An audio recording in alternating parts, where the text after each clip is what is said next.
I'm AFT President Randi Weingarten, and I'm back with another weekly update and just a little moment of, little personal privilege here. I've been a Knick fan my whole life, and New York City is abuzz with Knick fever, and it's been amazing to watch these history-making games. And another place that was abuzz this week was Minneapolis, where we had the AFL-CIO Convention, because being part of the labor movement at this moment is really important. The solidarity was empowering. The convention was in full force. Working people need to have a real voice in this country, and that is what the labor movement does. And I was glad to be there to kick off the first resolution about what our strategy should be for the rest of this year: protect and strengthen democracy, check corporate control of our economy, making sure that working people have a better life. I was also glad that the convention passed AFT's resolution to shop local, not Target, for back to school supplies. Target has refused to stand with its own Twin Cities communities against ICE, and we will stand with local businesses who have stood for team humanity.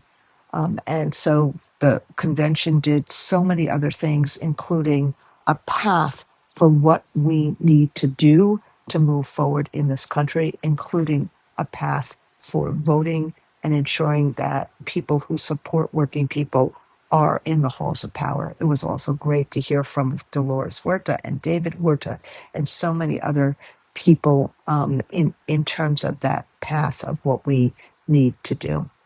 Unfortunately, this week also saw ICE agents bring their terror campaign onto school grounds in Baltimore to detain two people during a kindergarten and pre-kindergarten promotional ceremony.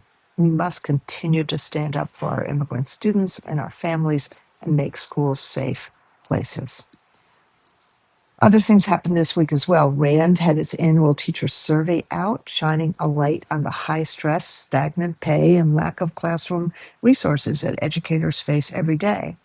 This is why in schools as well, unions are so important, because we fight for what educators need to teach and what kids need to thrive.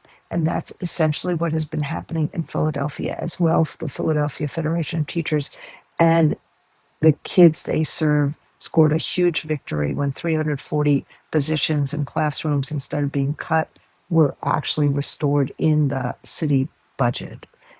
But we're facing lots of other things. Inflation rose to the highest rate in 3 years this month, driven by the higher energy prices and Trump's war with Iran. Gas prices are up 50% since January. Food costs much more. People's budgets are already stretched thin. And you see it and feel it every day. Talk to young people who are trying to figure out what their job opportunities are, trying to figure out how to, what housing costs are. And then what happens is, instead of the president of the United States helping, what does he say? He loves inflation. Well, he we should not love inflation. We should love having wages that keep up with inflation. We should have wages that keep up with having an American dream for all.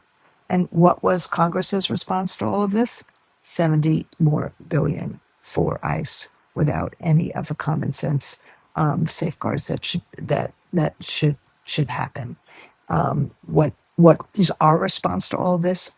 We need to not only drive down costs, but we need to make sure that working people have a seat at the table and have the things that they need to make sure that they can afford their lives. So that's why we are really pushing for a working class tax cut. In addition to all of that, AI is always constantly on our minds. And what we've heard since I gave my devices down, eyes up, hands on plan is, not only is there plenty of anxiety from teachers and parents about how to navigate these seismic changes in education, but we need to actually make sure that we have the resources to do this. So that's why I was really, really, really, really proud of all of the state leaders from NEA and from AFT that put out a letter to their governors, particularly Democratic governors, saying, no, opt out of this voucher plan. We need the resources in schools so that we can fight for a better life for our the kids we serve and the members that we represent. So lots more, but I just want to say have a fantastic weekend, and I'll see you next week.